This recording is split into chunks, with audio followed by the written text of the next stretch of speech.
आज के इस कृषक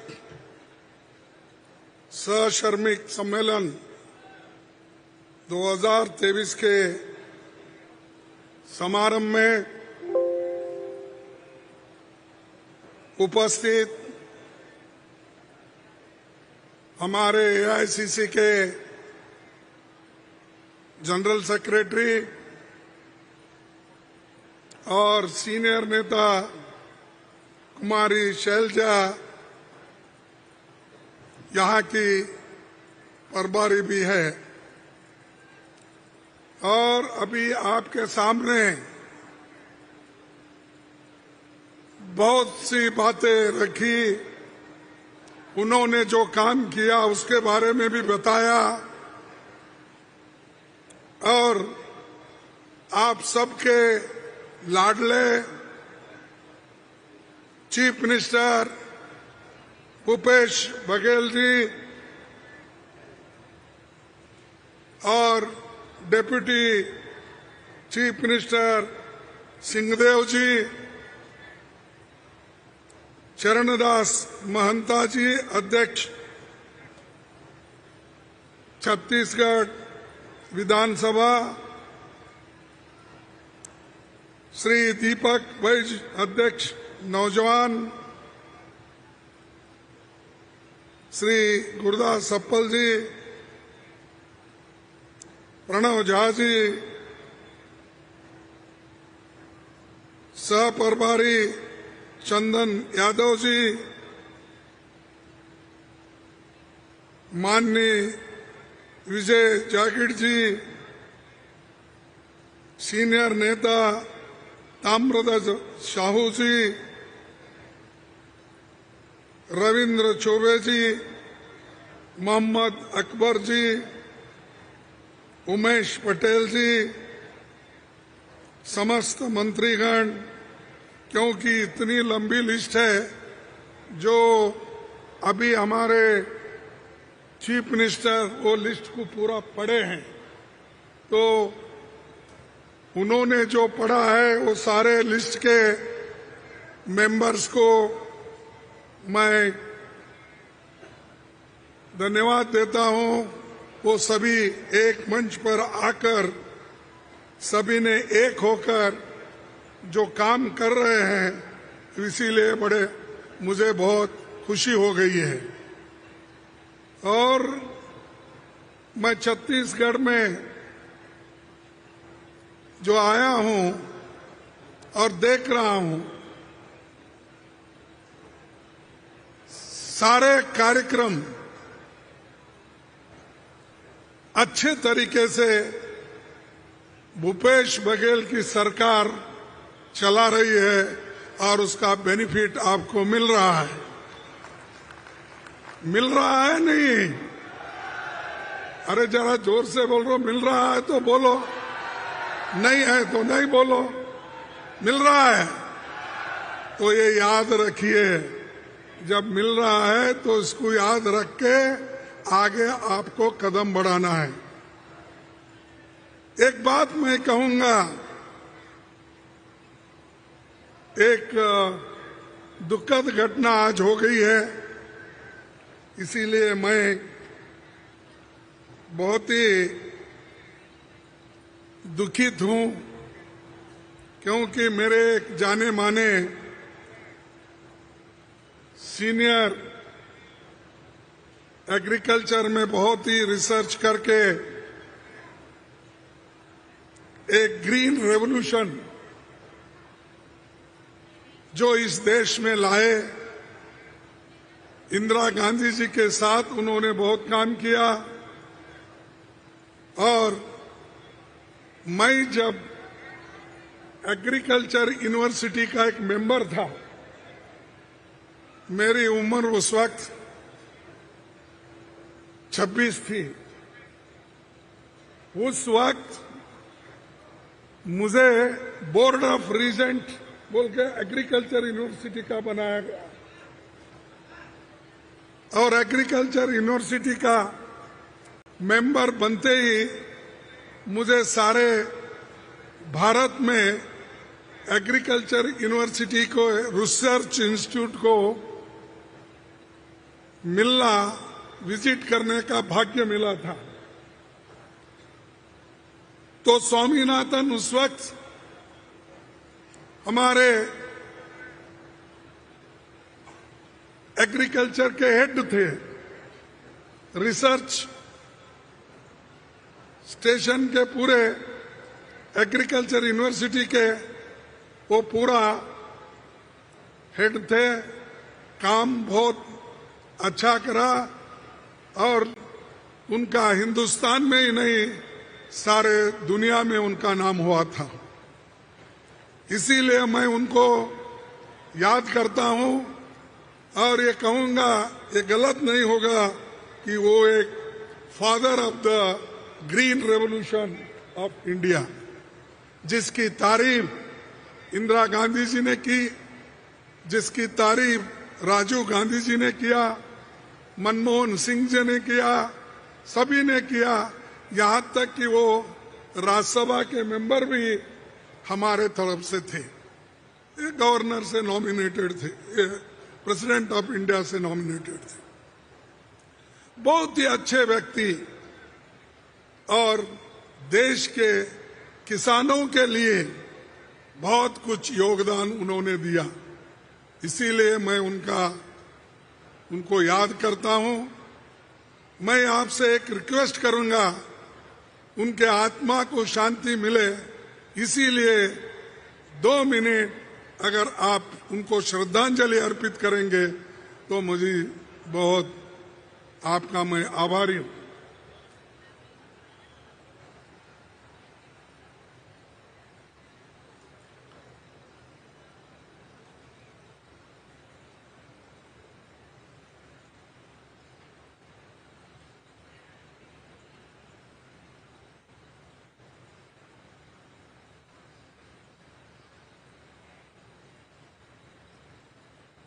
थैंक यू, आप सबको धन्यवाद।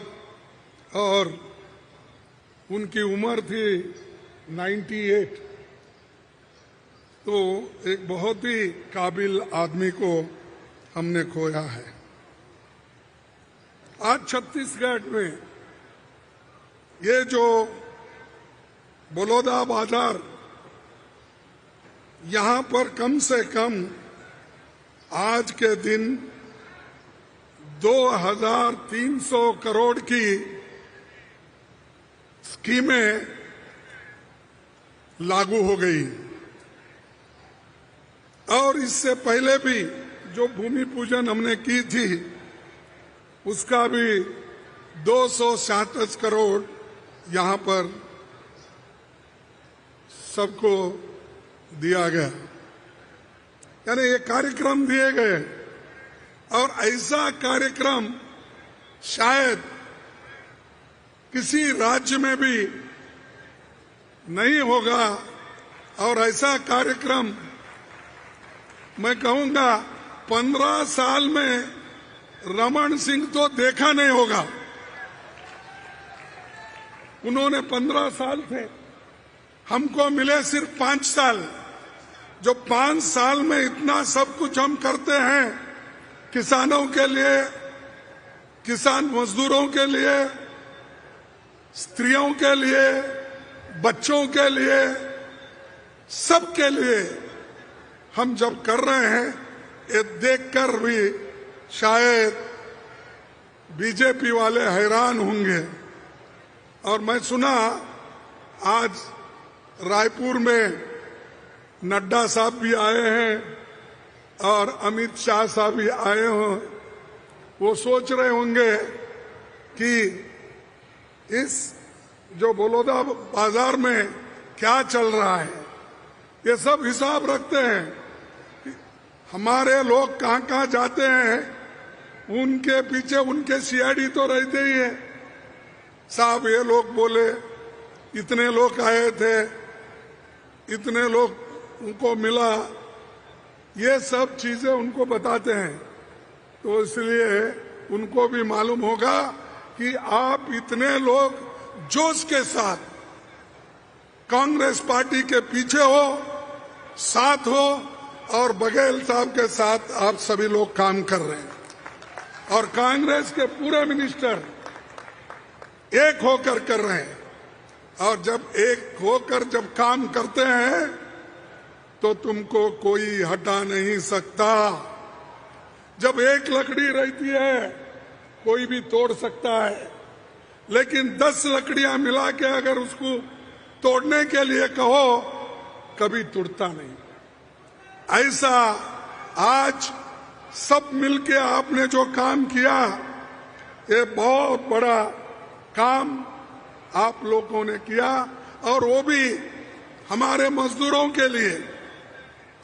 जब हमारी सरकार थी हमने अनेक स्कीम सेंट्रल गवर्नमेंट में लाए थे और जितने भी स्कीम्स है, प्रोविडेंट फंड का हो, ESIC का हो और जो मजदूरों को मिलने का हक था उसको पूरी देने की हमने कोशिश की। लेकिन ये सरकार आने के बाद मजदूरों के जो कानून थे उनको कमजोर किया, किसानों के कानून को कमजोर किया, सभी को कमजोर करते चले गए। सिर्फ अमीरों के लिए जो कानून बनना उसको बनाते गए, उनको जो फायदा देना वो देते गए, लेकिन गरीबों के बारे में कभी नहीं सोचा। अगर कोई सोचा है वो कांग्रेस पार्टी के लोग सोचे हैं और कांग्रेस के नेता लोग सोचे हैं। और मैं आपसे एक बात कहूंगा कि गरीब को जो भी मदद करता है उसको हमेशा याद रखा जाता है। एक बात कहता हूं, मैं एक शेर कहता हूं, इतिहास में सम्मान वही पाते हैं, इतिहास में सम्मान वही पाते हैं जो गरीबों के लिए लड़ते हैं, जो गरीबों के लिए लड़ते हैं। और इतिहास उन्हें माफ नहीं करता जो गरीबों से लड़ते हैं। जो गरीबों के लिए लड़ते हैं वो तो इतिहास बनाते हैं, लेकिन जो गरीबों को खत्म करने की बात करते हैं वो खुद ही खत्म होते हैं। तो इसीलिए बीजेपी के लोग आज गरीबों को खत्म कर रहे हैं और अमीर लोगों को बढ़ावा दे रहे हैं। और सिर्फ मैं ये कहूंगा 5% लोगों के पास इस देश की 62% संपत्ति है। 5% लोगों के पास 62% संपत्ति है और 50% लोगों के पास सिर्फ 3% संपत्ति है। तो आप देख लीजिए ये गरीब और अमीर की खाई कितनी बढ़ती जा रही है इनके जमाने में। और ऊपर से कहते हैं कि हम गरीबों के लिए सब कुछ कर रहे हैं। परसों ऐसा ही हुआ कि जो महिलाओं के लिए कानून जो पास हुआ वो रिजर्वेशन का 33% का, यह कोई नया नहीं है। राजीव गांधी जी ने तो 73-74 अमेंडमेंट लाके पंचायत, जिला पंचायत में महिलाओं को आरक्षण दिया और आज हमारे महिला अध्यक्ष हैं, वहां जिले में है, म्युनिसिपालिटी में है, मेयर में है, हर जगह है। अरे ये काम ने तो राजीव गांधी पहले ही कर चुके हैं। और आप जब राजीव गांधी महिलाओं के लिए 33% रिजर्वेशन लाया, उस वक्त यही बीजेपी के लोग उसको विरोध किए और हमको हार खाना पड़ा। हम एक सदन में हमको बहुमत मिला, लेकिन दूसरे सदन में यही बीजेपी के लोग उसको खिलाफ करके हमारे उस महिला बिल को, रिजर्वेशन बिल को खत्म किए। आज छाती ठोक के कहते हैं कि हमने किया, और कब करने वाले हैं? वो खुद ही कहते हैं कि 2024 को नहीं होने वाला है, 2029, 2029, फिर उसके बाद जब सेंसस होगा, डिलिमिटेशन होगा, उस वक्त ये सब लागू होगा, यानी 2034 में लागू होगा। इसका मतलब यही है कि अगर इनको देने में, महिलाओं को सपोर्ट करने में, महिलाओं को रिजर्वेशन देने का अगर इनके पास इच्छा शक्ति है तो आज ही वो लोग कर सकते हैं। हमने उसी लिए पार्लियामेंट में अपने मुद्दा रखा, राहुल जी रखे, सोनिया जी रखे। पहली बार हम सभी ने कहा कि इसको 2034 तक ले जाने की जरूरत नहीं, ये अभी कर सकते। जो हमारे पास जितने एमपीज हैं, वो एमपीज के आधार पर कितने नंबर है उसमें 1/3 करो और इलेक्शन चुनाव 2024 में लड़ाओ। क्यों नहीं हो सकता? लेकिन वो उनको सिर्फ लोगों को बताना है, काम करना नहीं है। लोगों को सिर्फ भ्रमित रख के अरे मोदी जी कुछ कर रहे हैं हमारे लिए, ये बोलते बोलते 2024 का इलेक्शन निकल जाना। तो ये उनकी मंशा है। लेकिन हम जो भी कुछ काम करते दिल से करते हैं। राजीव गांधी जी ने भी किया, सोनिया गांधी जी ने भी किया। सब कुछ हमने अपने लोगों को मदद करने के लिए करते हैं, किसी को खुश करने के लिए नहीं। तो इसीलिए भाइयों और बहनों, मैं आपसे यही कहूंगा कि मोदी जी महिलाओं को आरक्षण आज नहीं दे रहे हैं, 2024 को भी नहीं दे रहे हैं, 2029 को भी नहीं दे रहे हैं। बोले हैं 2034 को ये आएगा, तब तक वो ना रहेंगे ना हम रहेंगे। उन्हों भी नहीं रहेंगे। अरे पहले तो 2024 का हिसाब डालो, फिर बाद में देखेंगे। ये सब लोगों को बोलने की बातें, और वोट लेने के लिए सब कुछ करते हैं। कितना झूठ बोलना है सब बोल देते हैं। जैसा कि पहले ही बोले जुमला कि 2 करोड़ रुपए सबको, 2 करोड़ नौकरियां इस देश में मैं हर युवक को देता हूं। उन्होंने कहा अरे 2 करोड़ नौकरियां हर साल देने वाले, अब तक 10 करोड़ नौकरियां मिलना था। 15 लाख रुपए देने वाले हर एक को अब तक मिलना था। किसानों की दुगनी आमदनी करने वाले अब तक वो मिलना था। जब उनको पूछा जाता है वो कहते हैं शाह जी ये सब जुमले हैं बोलते। तो जब वो जुमला हो सकता है तो महिला आरक्षण भी एक जुमला ही है, ये भी एक जुमला है। क्योंकि उनके दिमाग में क्या है, लोग हम जो भी कहते हैं उसको लोग भूल जाते हैं बाद में। जो भी हम उनको प्रॉमिस करते हैं या जो भी हम उनको बात बताते हैं वो थोड़े दिन में लोग भूल जाते हैं, फिर हमको वोट मिलते हैं, ये उनके दिमाग में। लेकिन आप उनको 2024 में सबक सिखाना ही होगा। आप सभी लोग मिलके हाथ के निशाने के ऊपर अगर बटन दबाए तो ये नहीं रहेंगे 2024 में।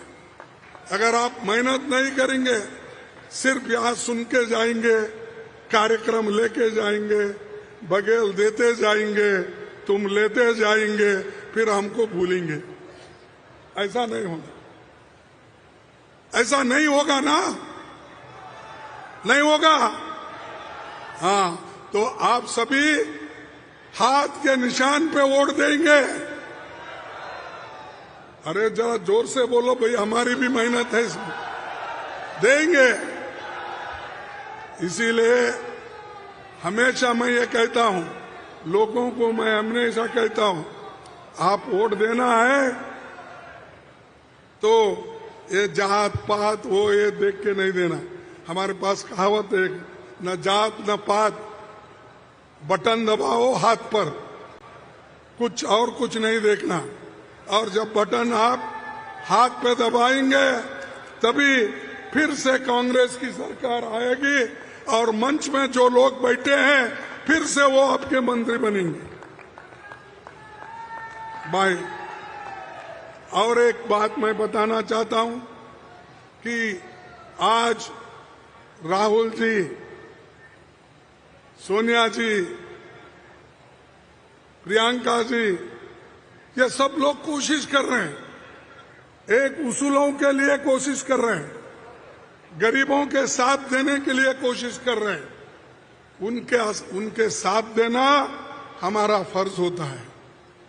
कन्याकुमारी से लेकर कश्मीर तक राहुल गांधी जी अकेले चल पड़े, उनके साथ लाखों लोग, गरीब, महिलाएं, बच्चे, विद्यार्थी, जर्नलिस्ट, ये सब चलते चले गए। कई के लिए? वो आपके लिए, हमारे लिए, देश में लोकतंत्र को बचाने के लिए, संविधान को बचाने के लिए हम सब कोशिश कर रहे हैं। और बीजेपी के लोग इस संविधान को खत्म करके दूसरा संविधान लाना चाहते हैं। वो थोड़ा थोड़ा थोड़ा अपने विचारों को लोगों में छोड़ देते हैं, फिर बाद में कहते हैं नहीं नहीं नहीं, हमारा मकसद ये नहीं है, हमारा मजबूत करना है, ये कहते हैं।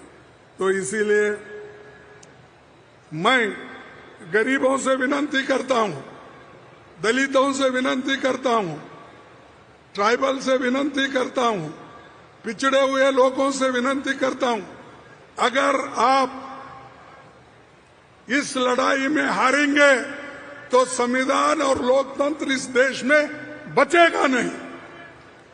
अगर उसको बचाना है तो आपको लड़ना होगा, राहुल जी के साथ देना होगा, कांग्रेस के साथ देना होगा।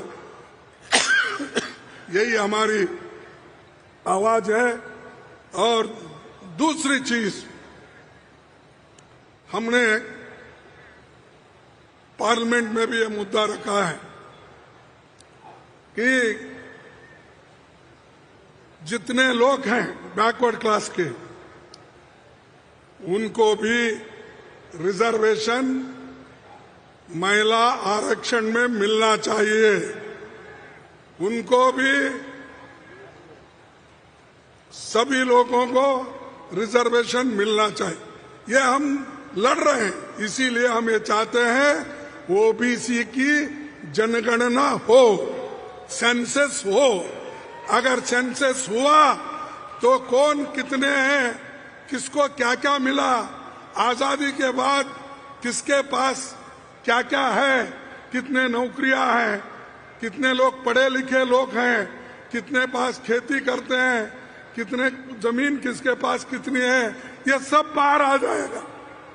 तब हम कार्यक्रम बना सकते हैं कि किसको कुछ नहीं मिला उसको कैसा देना, किसका जो विद्या हासिल नहीं किया उसको कैसा देना। ये सब चीजें ओबीसी के अगर सेंसस हुआ तो उसी वक्त बाहर आएगा। तो इसलिए हम लड़ रहे हैं, इसीलिए हम आपका साथ चाहते हैं, इसीलिए आपकी मदद हम चाहते हैं। तो इसीलिए भाइयों, मैं आपका ज्यादा वक्त नहीं लेता, मैं इतना ही कहूंगा कि ये जो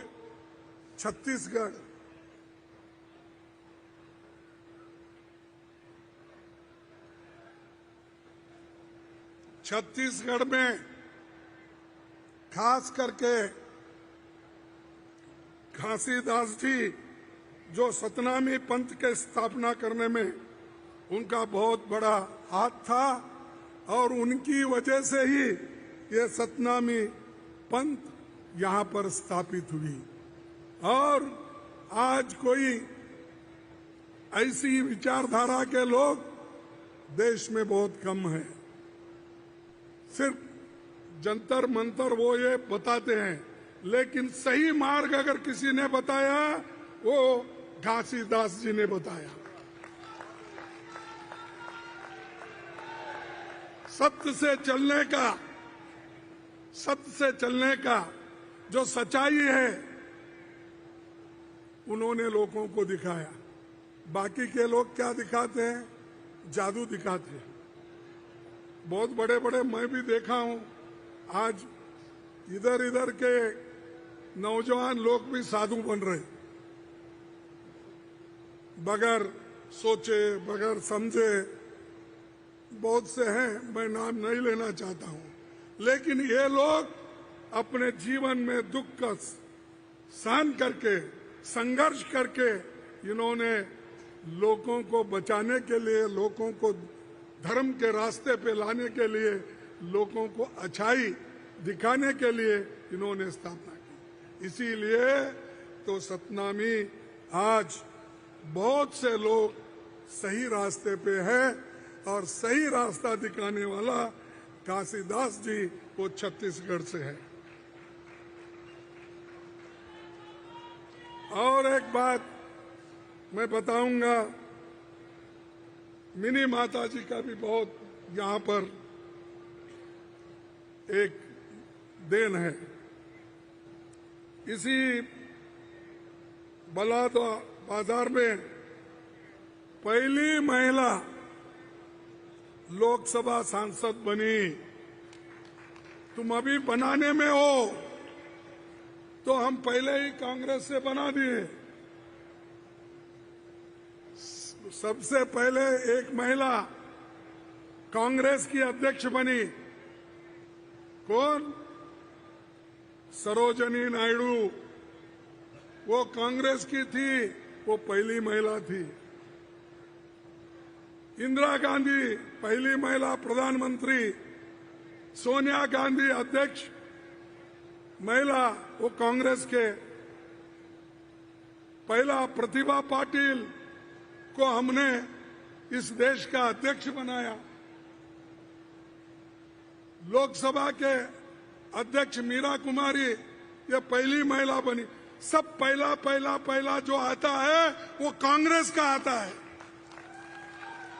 और ये हमारा देख के नकल करते हैं। हम जो बनाते हैं वो देखकर ये लोग नकल करते हैं और हमेशा ये कहते हैं कि हमने उनको बनाया, इनको बनाया। अरे ये बनाने वाले, मैं पूछता हूं, आप जब ये पार्लियामेंट का फाउंडेशन डाल रहे थे, पार्लियामेंट का फाउंडेशन डालते वक्त आपने कोविंद जो प्रेसिडेंट ऑफ इंडिया थे उनको उस सेरेमनी में क्यों नहीं बुलाया गया? मैं पूछता हूं। उनके हाथ से फाउंडेशन क्यों नहीं डलवा गया? दूसरी चीज, जब उद्घाटन करते वक्त इस वक्त भी मुर्मा माता को नहीं बुलाया गया। यानी जो बड़े काम होते हैं उसमें प्रेसिडेंट ऑफ इंडिया को इन्वॉल्व नहीं करते और सिर्फ मोदी ही जाते हैं आगे आगे हर जगह। अरे भाई, कितना तुम फाउंडेशन डालेंगे, कितने पत्थर डालेंगे? जो पार्लियामेंट के हैं, बड़े बड़े हैं, हमारे संविधान के मुताबिक वो जगह ऊंचे यानी ऊंचे दर्जे के लोगों के लिए है। उनको सब पीछे छोड़ के आप ही कर रहे। और मैं ये नहीं कहना चाहता हूं कि आपका दिल कैसा है, ये बीजेपी वाले किस ढंग से काम करते हैं वो मुझे आपको बताना है। और ऊपर से बोलते हैं महिलाओं का बड़ा सम्मान हमने किया, और उन्होंने ये भी बताया जब पार्लियामेंट में मैंने पहली बार अंदर आया तो उसको माथा टेक के अंदर आया। अरे भाई, वो पुराने पार्लियामेंट को तो माथा टेके, लेकिन वहां से यहाँ नए पार्लियामेंट को आने के बाद, उस बिल्डिंग में आने के बाद महिलाओं का आरक्षण बिल था, उसी वक्त पास क्यों नहीं किया? इसीलिए हाथी के दांत खाने के एक होते हैं और दिखाने एक होते हैं। ऐसा ही है ये लोग, बीजेपी के लोग। और हमारे जितने भी अपने देश के लिए बात करते हैं तो उनको मैं ये भी कहूँगा। और कांग्रेस हमेशा किसान के लिए, गरीबों के लिए, पिछड़े लोगों के लिए, हर एक के लिए काम करते हुए आई। ये मकान का बहुत बोलते हैं, गरीबों को हम इतने मकान करके दिए, लेकिन यहाँ छत्तीसगढ़ में जो सेंट्रल गवर्नमेंट से आता है वो तो दिए, लेकिन जिनको नहीं मिला उनको स्टेट गवर्नमेंट बंद के दे रही है, उनको बंद के दे रही। अरे ये काम हम करते हैं। गरीबी क्या है हमको मालूम है, गरीबी हर जगह कैसी है इसका पूरा निचोड़ हमारे पास है। तो हम सिर्फ बात करने से होता नहीं, इसीलिए आप सोचना चाहिए। और ये लोग जो हमेशा अपनी बात को कहते हैं लेकिन काम नहीं करते। हमने इतनी योजनाएं डाली, अब मेरे को भी याद नहीं आ रहा भूपेश बघेल के योजना। प्रेसिडेंट जरा बाद में तुम दोनों बात करो, दोनों समय मिलता है, अब बात दोनों बात करते रहो। कांग्रेस के जन कल्याण कार्यों की लंबी लिस्ट है। एक नई योजना 5 सालों में 1,75,000 करोड़ की राशि आम लोगों के खाते में पहुंच गई। न्याय योजना के 5 सालों में 40 लाख लोग गरीबी रेखा से बाहर आए। 19 लाख किसानों का कृषि ऋण माफ हुआ। माफ हुआ नहीं हुआ। 19 लाख किसानों का कृषि ऋण माफ हुआ। 5,63,000 भूमिहीन कृषि मजदूरों को 7,000 रुपए प्रति वर्ष आर्थिक सहायता मिल रही है। ये पूरे देश में अपनी तरह ही अकेली योजना है। ये स्पेशल योजना है, स्कीम किसी और जगह नहीं है। तो ये योजना भी यहां से शुरू होगी। 5,16,000 आदिवासी भाइयों को, बहनों को 101 लाख एकड़ वन भूमि पर अधिकार दिलाया। स्वामी आत्मानंद इंग्लिश मीडियम, ये कहीं भी जल्दी सरकार नहीं लेती, लेकिन यहाँ सरकार इंग्लिश मीडियम स्कूल बनाए और 377 इंग्लिश मीडियम स्कूल के साथ 10 इंग्लिश मीडियम कॉलेज बनाए।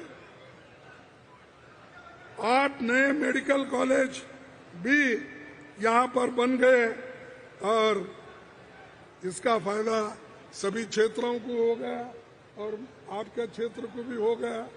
बहुत से, यानी ये मेडिकल कॉलेज दिलाना, इंग्लिश मीडियम दिलाना, ये मामूली बात नहीं है। हमारे बच्चे हिंदी में पढ़ के कॉम्पिटिटिव एग्जाम नहीं कर सकते, उसके साथ साथ इंग्लिश भी होना चाहिए। इसे यही समझकर भूपेश की गवर्नमेंट ये काम की, इसका सब हम लोग प्रशंसा करते हैं और इसको आगे बढ़ाइए। हिंदी को भी आप स्थान दीजिए, साथ साथ टेक्निकल इंस्टीट्यूशन, स्किल डेवलपमेंट, इसको भी आप बढ़ावा देना चाहिए, तभी गरीबों के बच्चे आगे आ सकते हैं। इस तरफ मैं ध्यान देने के लिए आपसे जो कह रहा हूं, लेकिन कहने के पहले आप करके बताए हैं, तो इसीलिए इसके ऊपर मैं ज्यादा बात नहीं करना चाहता हूं। लेकिन जो आने वाले पार्लियामेंट इलेक्शन में भी आपको ध्यान देना है। आज ये तो एमएलए इलेक्शन आप सीधा करेंगे, इसके बारे में तो मुझे आत्मविश्वास है, लेकिन इसके साथ साथ पार्लियामेंट का भी आपको देखना है, लोगों को मजबूत बनाना है, और जितने ज्यादा एमपीज छत्तीसगढ़ से आएंगे वो बहुत बड़ा फायदा कांग्रेस पार्टी को होगा। इसी के साथ मैं और बातें भी कहूंगा कि ये जो न्यू पेंशन स्कीम का पैसा आपको आना था वो तो नहीं मिल रहा।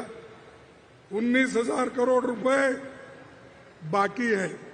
मेरे से कोई लड़ाई लड़े, मैं उनका नाम नहीं बोलता पार्लियामेंट में, मैंने कहा कि भाई फेडरल गवर्नमेंट्स आप कहते हैं तो बहुत से जगह जहां अपोजिशन के गवर्नमेंट्स है उस जगह मनरेगा का पैसा नहीं मिला, उनको जो पेंशन का पैसा नहीं मिला, उनको जो मिलना था वो जीएसटी से उनको हिस्सा नहीं मिल रहा। ऐसा कहते ही हमारे पार्लियामेंट में, लोकसभा में उठ के कहने लगे प्रूफ दो, प्रूफ दो। अब प्रूफ क्या दूं मैं? प्रूफ यही है कि आप बोले हैं कि कर्मचारी के 19,000 आने वाले हैं ओल्ड एज पेंशन के, ये अपना न्यू पेंशन स्कीम के। जब ये सबकी हालात ये है ये स्कीम की, तो इस पे सोचिए कैसा ये लोगों को एक धोखा दे रहे हैं। इसके लिए मैं ज्यादा और कुछ कहना नहीं चाहता। एक बात कहूंगा कि ये हमेशा हमको लड़ना है, लड़ते ही रहना है, और हम जब अच्छे विचारों को लेके आगे बढ़ते हैं तो ये लोग हमको हमेशा डराते रहते हैं। लेकिन इधर हमारे ऐसे बड़े बड़े फंक्शन हो गए तो दूसरे तरफ ईडी और इनकम टैक्स के छापे गिरते हैं। अरे वो क्या प्रूफ है? बगैर प्रूफ छापे मारना, सताना, लोगों को तंग करना, डराना, ये काम उनका चल रहा है। तो मैं आपसे यही विनती करूंगा कि आप डरो मत, डरेंगे तो मरेंगे, डरना नहीं। आप निडर होके सरकार के साथ दो, कांग्रेस पार्टी के मुख्यमंत्री को और मंत्रियों को मजबूत करो, तब सब कुछ ठीक हो जाएगा। लेकिन आप कुछ डर गए, दूर हो गए, लीडर हो, जनता हो, कोई भी हो, हम जब नियत से काम करते हैं तो डरने की जरूरत नहीं है। सताने दो कितना सताते हैं, बोलने दो कितना बोलते हैं। हमारे लीडर को, हमारे राहुल गांधी जी को, उन्होंने कुछ नहीं बोला था, यही बोला था कि सब गरीबों के लिए हमको काम करना है और इसके लिए हम एक होकर, एकजुट होकर आगे बढ़ना है। और हमारे जो गरीबों को मिलने वाले पैसे हैं वो अमीर लोग लूट ले रहे हैं, इसीलिए इसको रोकना है। तो उन्होंने बात की, तब उनको डिफेमेशन केस डाले गुजरात में, एक ही दिन में फैसला आ गया, एक ही दिन में डिस्क्वालीफाई किया, एक ही दिन में उनको जेल भेजने की तैयारी की।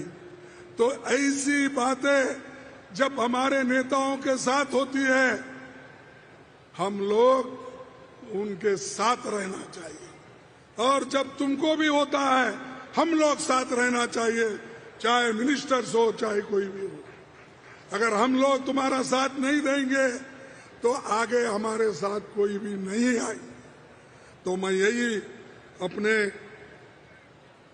अध्यक्ष जी से और मुख्यमंत्री से, सारे मंत्रीगण से ये विनंती करूंगा कि लोग आप एक होकर ये जो गरीब लोग हो उनको मजबूती दो और इनको आगे शक्ति दो।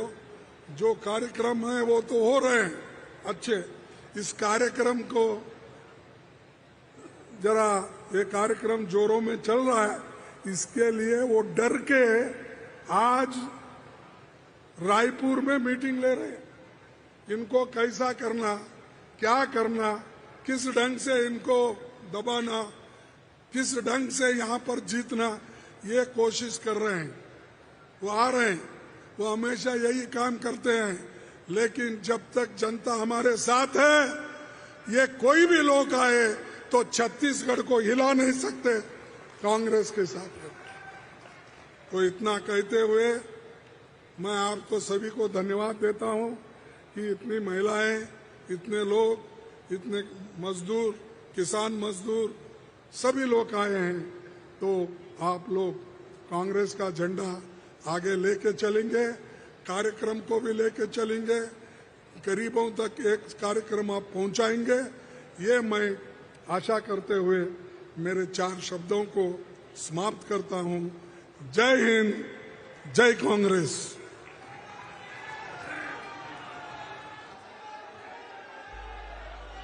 आपके संबोधन के लिए बहुत बहुत धन्यवाद माननीय मुख्य अतिथि श्री मल्लिकार्जुन खड़गे जी। आपने छत्तीसगढ़ शासन की जिन योजनाओं को सराहा है, जिन योजनाओं के बारे में आपने आम जनता को परिचित कराया है, उन योजनाओं से गढ़बो नवा छत्तीसगढ़ की भावना और भी अधिक